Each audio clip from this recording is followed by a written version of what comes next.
పిల్లలకి స్కూల్ పాఠశాల అయితే పేరెంట్స్కి స్కూల్ పేరెంట్స్శాల.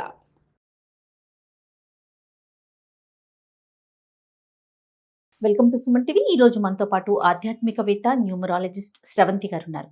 నమస్తే స్రవంతి. నమస్తే అమ్మా. నమస్తే అండి. నెగిటివ్ థాట్స్ చాలా మందికి అండి, ఈవెన్ నాకు కూడా కొన్ని సందర్భాల్లో వచ్చేస్తూ ఉంటాయి. కొంతమందికి చాలా ఎక్కువగా వస్తాయి. అటు వెళ్తే ఏదన్నా జరుగుతుందేమో, లేకపోతే ఇది రాస్తే నేను పాస్ అవనేమో, నాకు ఏదో జరుగుతుంది ఏదో రాదు, ఇలాంటి థాట్స్ ఎక్కువగా వెనకాలే వచ్చేస్తూ ఉంటాయి. దీనివల్ల అసలు ముందుకు అడుగే వేయలేకపోతాం, ప్రయత్నం కూడా చెయ్యం. ఇలాంటి నెగిటివ్ థాట్స్ నుంచి బయటపడాలంటే ఏం చేయాలంటారు? నెగటివ్ థాట్స్ కి చిన్నప్పుడే పిల్లలకి ఎలా నేర్పించాలి అసలు? మెయిన్ మూలం ఏంటి అంటే నెగటివ్ థాట్స్ కి భయం. చిన్నప్పటి నుంచి ఒక బూచాడు అని చెప్తాం చూసావా, పిల్లలకి చాలా పొరపాటు. ఏదో ఎప్పుడో ఒక్కసారి ఏమైనా భయపడితే వేరు, కానీ అట్లా ప్రతిసారి భయపెట్టకూడదు అనమాట. ఆ భయమే నెగటివ్ థాట్స్ కి మూలం. ఓకే, మనం ఫస్ట్ నెగటివ్ థాట్ ఎందుకు వస్తుంది చెప్పు. ఏదన్నా న్యూస్ లో ఏదైనా చూసామనుకో, బలానా వాళ్ళు మన ఇంట్లో వాళ్ళే ఆ ప్రదేశానికో లేకపోతే బయటకు వెళ్తున్నానుకో, అమ్మో అలానే జరుగుతుందేమో అన్న భయం అనిపిస్తూ ఉంటుంది.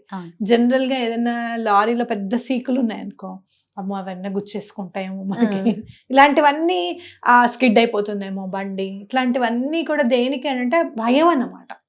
ఆ భయం అనేది ఎప్పుడు ఏర్పడుతుంది అని అంటే, ఏదైనా మనం వినకూడదు విన్నప్పుడు భయపడుతుంది. అంటే మనం చేసే పని ఏంటి అని అంటే, ఏదన్నా జరగరాని ఇన్సిడెంట్ జరిగితే దానికి 10 మందికి 10 సార్లు చెప్పడం. నీకు తెలుసా ఇలా జరిగిందా, నీకు తెలుసా ఇలా జరిగిందట, నీకు తెలుసా ఇలా జరిగింది. అందరికీ తెలుస్తుంది ఈ రోజుల్లో. వాట్సాప్ పుణ్యమా అని చెప్పి, లేదంటే స్మార్ట్ ఫోన్ పుణ్యమా అని చెప్పి, ప్రతి ఒక్కళ్ళకి నెగటివ్ థాట్ అనేది ఖచ్చితంగా, నెగటివ్ విషయం అనేది ఖచ్చితంగా తెలుస్తుంది, వెళ్తుంది. దాన్ని మనం నీకు ఇట్లా తెలుసా, నీకు ఇలా తెలుసా అని చెప్పి దాని మీద విపరీతమైన రీసెర్చ్ చేయడం అనమాట. అది మనం మానుకోవాలి. ఇవాళ నేను పూజ చేసుకుంటున్నాను, హమారే ఘర్ మే ఐసా హోతా, హమారే ఘర్ మే ఐసా హోతా అని చెప్పి మాట్లాడుతున్నాడు మా ఇంట్లో ఉన్న అబ్బాయి. ఆపు, నువ్వు మాట్లాడక అవన్నీ, మీ ఇంట్లో పెళ్లి ఉంది కదా 2 months లో, ఆ విషయాలన్నీ నీకెందుకు, ఇప్పుడు ఆపు, దాని గురించి ఏం మాట్లాడద్దు అని చెప్పి చెప్పాను, ఆపించేసాను అనమాట. అస్సలు మనము ఏవి కూడా డిస్కషన్ ఎక్కువ పెట్టుకోకూడదు. ఏదైనా విషయం తెలిసిందంటే తెలిసింది ఊరుకోవాలి. మంచైనా చెడైనా అంటారా? చెడునికి సంబంధించి మంచి చెప్పు, తప్పలేదు. వాళ్ళ అమ్మాయికి 90% వచ్చిందంట నాన్న, చాలా బాగా చదివిందట, మనం అట్లా అమ్మాయి ఎలా చదివింది ఏంటనేది నేను తెలుసుకుంటాను, నీకు కూడా చెప్తాను టిప్స్ అని చెప్పి పిల్లలకి చెప్పుకోవడం మంచిది. ఆ అమ్మాయి మొన్న ఇట్లనే చేసిందిట, కింద పడిపోయింది, సైకిల్ నడిపేటప్పుడు జాగ్రత్తగా నడుపు అని చెప్పడం పొరపాటు. సో మనం ఎప్పుడు కూడా నెగటివ్ ఏదన్నా జరిగితే కనుక దాన్ని ఎక్కువగా మాట్లాడుకోవడం అనేది ఆపేయాలన్నమాట. దాన్ని బట్టి నో డిస్కషన్స్. అది సబ్ కాన్షియస్ మైండ్ లో ఉండిపోయి ఏది చేసినా మనకి అమ్మో ఇది ఇలా అవుతుందేమో, అది అలా అవుతుందేమో అని చెప్పి భయం వేస్తూ ఉంటుంది అనమాట. అలా ముందనేది దాన్ని ఆ దారి అనేది మనం సరి చేసుకుంటే బెటర్. అలాగే అసలు నెగటివ్ థాట్స్ ఆగట్లేదు, ఇప్పుడు ఏం చేయాలి? మా పరిస్థితి వల్ల మాకు అట్లా నెగటివ్ థాట్స్ అనేవి వచ్చేస్తూనే ఉన్నాయి. మనం ఏం చేయాలి అంటే గనక పర్జ్ క్యాన్సిల్ అనేది ఈ 2 స్విచ్ వర్డ్ అనమాట. ఇదంతా పర్జ్ క్యాన్సిల్ అనేది ఈ 2 words కలిపిన స్విచ్ వర్డ్. అది తలుచుకుంటే కనుక నెగటివ్ థాట్స్ ఆటోమేటిక్ గా వెళ్ళిపోతాయి మన నుంచి, రావు అసలు. పర్జ్ క్యాన్సిల్ అలా ఆలోచన వచ్చిన వెంటనే క్యాన్సిల్ అనుకోవడము, పర్జ్ క్యాన్సిల్ అనుకుంటే ఆటోమేటిక్ గా మన మైండ్ వదిలేస్తుంది వాటిని. చాలా బాగుంది. ఎవరికైనా కూడా అంటే ఏ సందర్భంలో అయినా కూడా మీకు అలానే ఉన్నట్టుండి ఏదో ఆలోచన వచ్చేసి మీకు ఆందోళన అనిపిస్తోంది. ఇప్పుడు బాగా ఆందోళన కలిగించే విషయం ఎవరికి ఉంటుందంటే ప్రెగ్నెంట్ ఉమెన్కి ఉంటుంది. ఉందో ఏంటో, పట్టేసిందా, బేబీ ఇలా తిరగడానికి ఇబ్బంది పడుతుందేమో. అందులో ఇప్పుడు చాలా వచ్చేసాయి, ప్రతి దానికి ఒక స్కాన్, ప్రతి నెల కొత్త స్కాన్స్, ఇది ఎలా ఉంటుందో అది ఎలా ఉంటుందో అని ఆలోచన, రిజల్ట్ చెప్పేదాకా భయం అనిపిస్తూ ఉంటుంది. అట్లాంటి టెన్షన్ సడన్ గా వచ్చేసింది మీకు అంటే గనక ఆస్పెన్ అనే వర్డ్ వాడితే కనుక, కొంతమందిలో మనం చూస్తూ ఉంటాం, గుండె దడదడ కొట్టుకుంటుంది, మాకేదో అయిపోతుంది అని అనిపిస్తుంది అని అనిపిస్తూ ఉంటుంది. అలా ఆస్పెన్ అని అంటే దడదడ అనడం అనేది కూడా, భయం అనేది కూడా తొలగిపోతుంది అనమాట. ఓకే.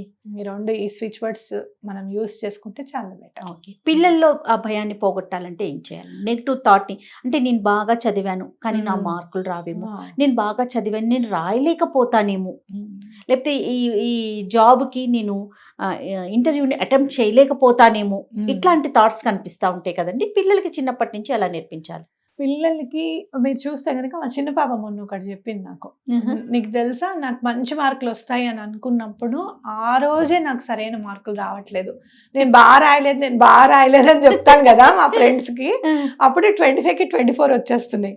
నేను బాగా రాశాను అన్నప్పుడు నాకు 19, 20 వస్తున్నాయి. ఏంటో అంటే చూడండి వాళ్ళ అనలైజేషన్. నేను అప్పుడు తనకి చెప్పిన మాట ఏంటి అని అంటే, నువ్వు బాగా రాసిన తర్వాత కూడా నేను సరిగ్గా రాయలేదు అని ఫీల్ అయ్యి చెప్పావు, నువ్వు బాగా రాసావు బట్ నీకు సాటిస్ఫాక్షన్ లేదు నువ్వు రాసిన దాని మీద. సో నువ్వు రాసుకున్న దాని మీద ముందు సాటిస్ఫాక్షన్ తెచ్చుకో, నేను బాగా రాశాను అని చెప్పి. నువ్వు ఏదైతే పిల్లలకి చెప్పినప్పుడు ఏం చేసావు అని అంటే, అన్ని అటెంప్ట్ చేసేసాం కదా అని అనుకున్నావు, ఎక్కడో దాన్ని నువ్వు ఫోకస్ చేయలేదన్నమాట. అంటే క్రితంసారి నీకు ఫుల్ మార్క్స్ వచ్చాయి కదా, అది కంటెంట్ గా ఫీల్ అయ్యి మైండ్ లో పెట్టుకొని ఏదైనా మిస్ చేసి ఉంటావు. అంతేగాని నువ్వు చెప్పడం వల్ల అలా జరిగిందని మాత్రం నువ్వు ఎప్పుడు అలా పెట్టుకోకూడదు. ఈసారి అందరికి బాగా చెప్పు, బాగా ఫోకస్ చేయి, ఎందుకు రావో చూద్దాము అని అంటే మార్క్స్ వచ్చాయన్నమాట. అంటే పిల్లలు వాళ్ళు ఎలా థింక్ చేస్తున్నారు, అసలు దేనికోసం భయపడుతున్నారు వాళ్ళు అనేది మనం చూడాలి.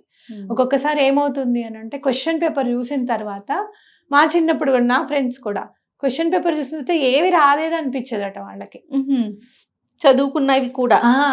ఆ తర్వాత కొంచెం సేపు అయ్యి వాళ్ళు మంచినీళ్ళు తాగడం చూస్తున్నాను నేను. చూస్తే కొంచెం వాటర్ తాగి రిలాక్స్ అయిన తర్వాత ఇది మనకొచ్చు అని అనిపించింది శ్రవంతి. ఫస్ట్ చూస్తే చాలా భయం అనిపించింది అని అంటే, అప్పుడు నుంచి మనకి ఈ కౌన్సిలింగ్ అనేది అలవాటేమో. ఓకే. నువ్వు ముందు అయితే క్వశ్చన్ పేపర్ చూడక మంచినీళ్ళు తాగు, తాగిన తర్వాత చూడు, అప్పుడు నీకు భయం అనేది ఉండదు అని అంటే, అవునవును అలానే చేద్దాంలే అని.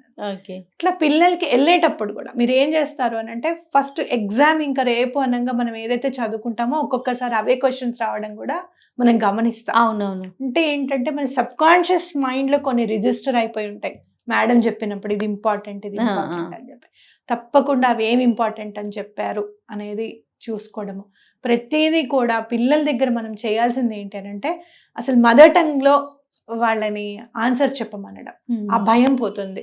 అప్పుడు మీరు అన్నారు చూసారా ఇందాక, భయం ఉంటుంది పిల్లలకి అని చెప్పి, నేను ఇంగ్లీష్ కూడా మా అమ్మాయి నీకేం అర్థమైందని తెలుగులో అడుగుతాను. Okay okay.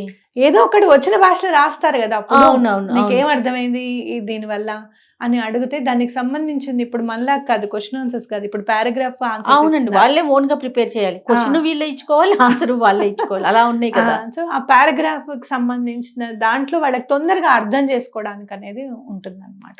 ఓకే. అట్లా మనం మదర్ టంగ్ లో పిల్లలతో మాట్లాడితే, మాతృభాషలో గనక పిల్లలతో మాట్లాడితే, నేను సైన్స్ సోషల్ అన్ని ఇలానే అడుగుతాను, తెలుగులోనే అడుగుతాను, నీకేం అర్థమైంది దీని నుంచి అని చెప్పి. కాబట్టి అలా చేస్తే గనక వాళ్ళకి తొందరగా ఆన్సర్ రాయడానికి అవకాశం ఉంటుంది, ఆ భయం కొంత భయం పోతుంది. మ్యాథ్స్ అంటే చాలా భయపడతారు. అవునండి పిల్లలు. అవును. ఏం లేదమ్మా కొంచెం నువ్వు ప్రాక్టీస్ చేస్తే ఫుల్ టు ఫుల్ దీనికే వచ్చేస్తాయి అని చెప్పడం.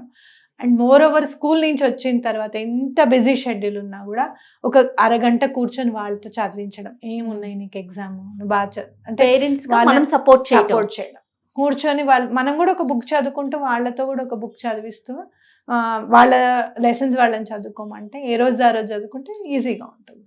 Right. Thank you so much అండి. నమస్తే.